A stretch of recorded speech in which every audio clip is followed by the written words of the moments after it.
it's that time of the year. It's nice and sunny. It's time to go to the lake. You're looking on Marketplace or Craigslist and you find that nice boat. Well, when you go to look at it, look for these few things. The main tools you're going to want to bring is a flashlight and a flathead screwdriver. Now on boats, we have our upper unit and our lower unit. Always look for damage on here. Always look to see if there's damage on the blade. Spin the blade, see if it spins straight. Make sure it doesn't have any kind of wobble to it.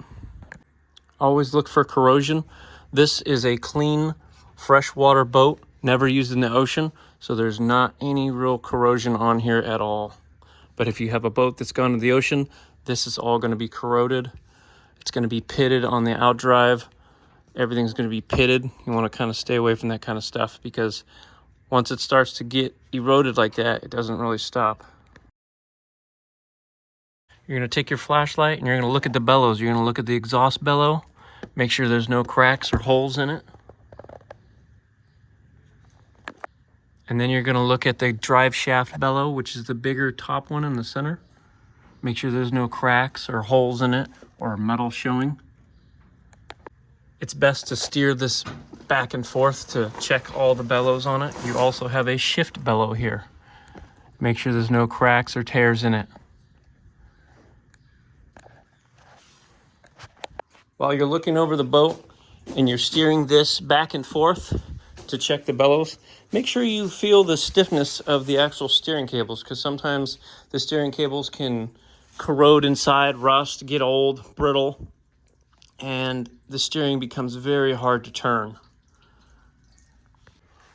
Also, some boats have a fitting here that goes to the gimbal bearing. This is to put grease into the gimbal bearing. Some of these boats, the newer bearings, sometimes you can buy them sealed and sometimes they're not sealed. If they're sealed, there'll usually be a plug here or a cap and you won't have to grease it.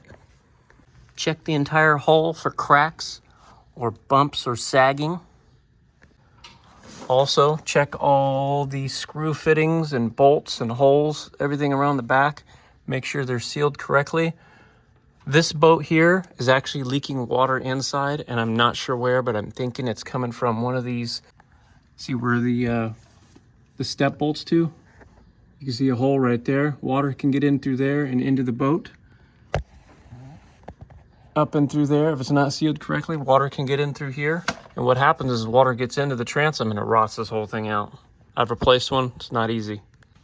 Now while you're checking the engine on the inside, it's best to check the oil first, then look at all the exhaust system. So you can see a little bit of rust down there, up around the gaskets. That's normal wear and tear, that's gonna happen. But what you don't wanna see is rust and corrosion super bad just coming out the sides of this area. So when you're checking the oil, some boats are deceiving. The only real way to tell if it's got a blown head gasket is to actually check compression on it. But if you have clean oil and it's at the normal level where it says full, then you should be okay. If it's got mixture in it, looks kind of milky, then obviously it has either a head gasket issue or an intake plenum leak. I've had that happen. The water jackets that go in between the plenum and the each head, sometimes they can leak at the gasket and get oil and water mixture, make it look like it has a blown head gasket. If you have overfilled oil, overfull, that could mean that there's water in the engine and it hasn't mixed enough to make it look like it has a blown head gasket. Next step is to start the boat. And before you do that, you want to hook your hose and muff up to it. And you want to turn the water on full blast. And see how the outdrive is up? We don't ever want to start it like that. We always want to start the outdrive down. Don't touch the ground all the way because you'll lift the boat, but have it pretty far down. See, this is the gear shaft that goes through that bellow. And if you have it too pitched, you're putting a lot of pressure on these little U-joints here. So you want to have the outdrive down when you're trying to start it. To bring the outdrive down, we just push this button that says down. Now we're pretty much ready to start the boat after we turn the hose on. Don't forget to turn the water on. Now, when we start this boat, this is where the exhaust comes out of this port. And we have exhaust and water coming out of that port right there. We have one on each side.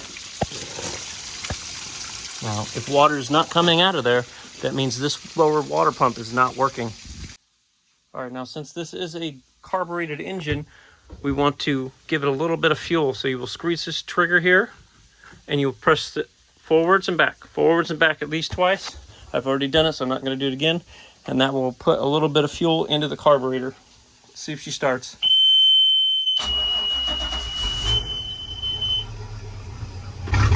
All right, now we wait for the water to come through the exhaust here. It takes a couple seconds, I think, or a little bit more. It's coming out there. There's coming out here now.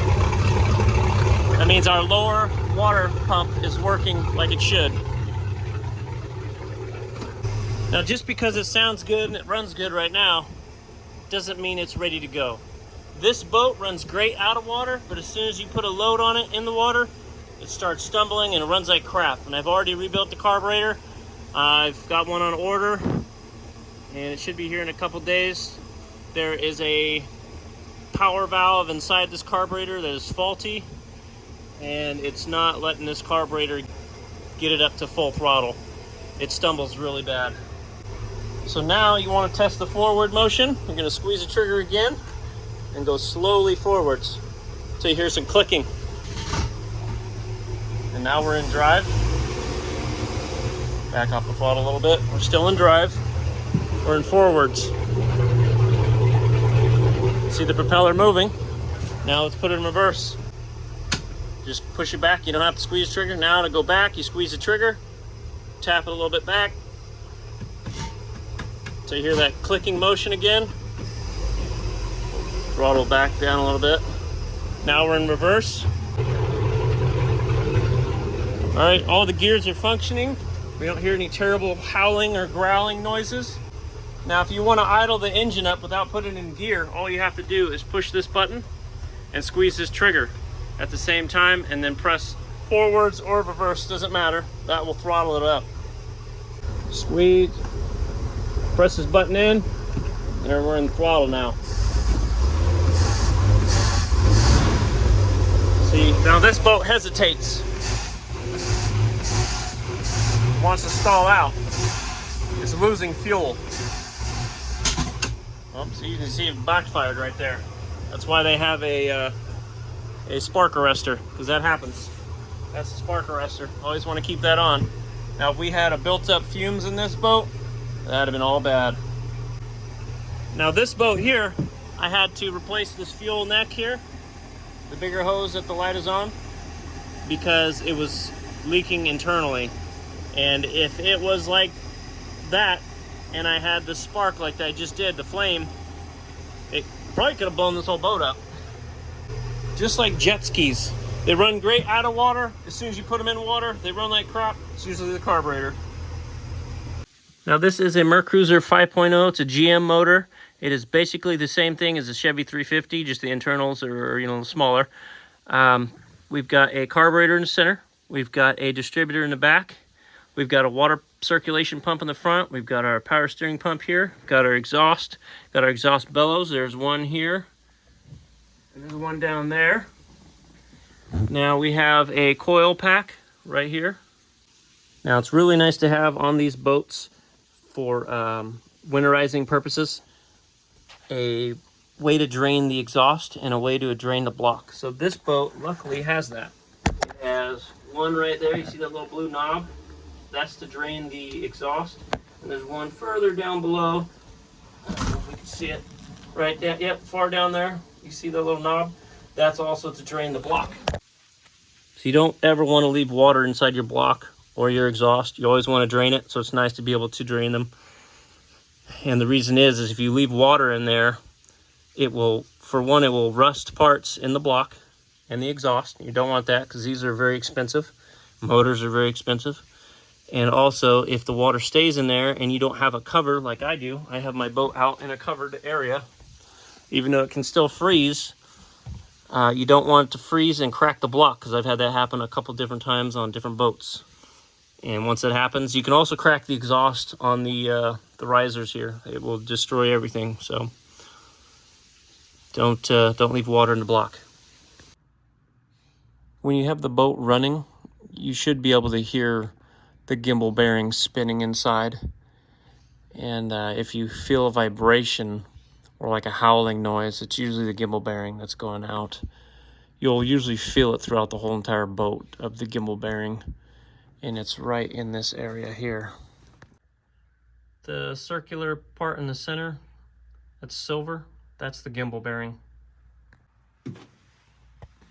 And see, this is a sealed unit, so putting grease in here does nothing.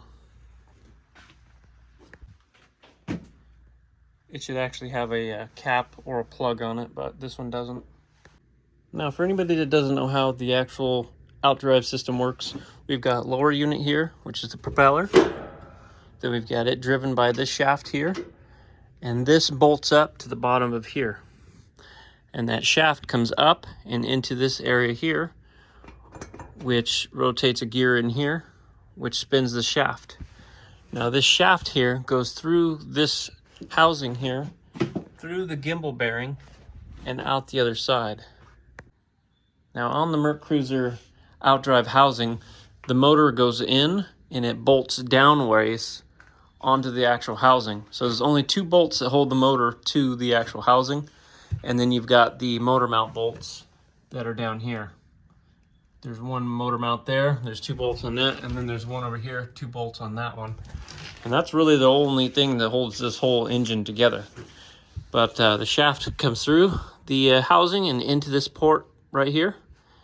And as the engine turns, this turns because it's connected directly to the flywheel.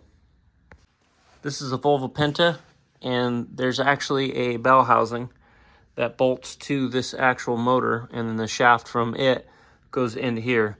Same deal. It just goes in there and it spins with the engine. So on both of these engines, if they're running, the outdrives are spinning internally. The only time the propeller moves is when you put it into gear forwards or reverse. Otherwise, the propeller will not be spinning, but the actual internals of the outdrive will be spinning. Now, everything I just said goes for anything with an inboard engine and an outboard outdrive like this here. We've got the MerCruiser brand, we've got OMC brand, you've got Volvo Penta, you've got all different styles and makes of those. I couldn't tell you anything about a jet boat, and I can't tell you anything about a velvet drive where the you actually have a prop that's stationary down here. I have no idea about any of that. I've never owned one, and I don't think I ever will, just because I'm more of a MerCruiser and Volvo Penta kind of person. I know how they work, I know how they function, and I know how to work on them. I don't know anything about jet boats. I don't know anything about velvet drives. I've taken them apart, and that's about all I've done. Let's go over the things you're going to need while owning that boat. If you plan on going rafting, you're going to need a flag. You're going to need a throwing device. So if somebody's out in the water, you could throw this to them, and if they don't have a life jacket, this is going to be their life jacket. You're going to need an anchor and a rope. You're also going to need 2 to 3 bumpers. And what these do is when you're docking to a dock, you have a rope tied to this, you have a rope tied to the side of the boat here, up here somewhere, and it sits right here. So when you're docking it, it hits against the bumper and not against your beautiful boat. They make so many different sizes and lengths of these bumpers. Just make sure you get the one that fits your boat. My big boat, I usually use these style and this size, or even that black one. It's about 1.5 feet to 2 feet long. The smaller little boats, you can just get away with something like that. Now for anchors, the one that I use for my boat is kind of shaped like this, and so far it's worked the best for me. I haven't really used any of these style, but these ones work pretty well. You're also going to want a set of oars.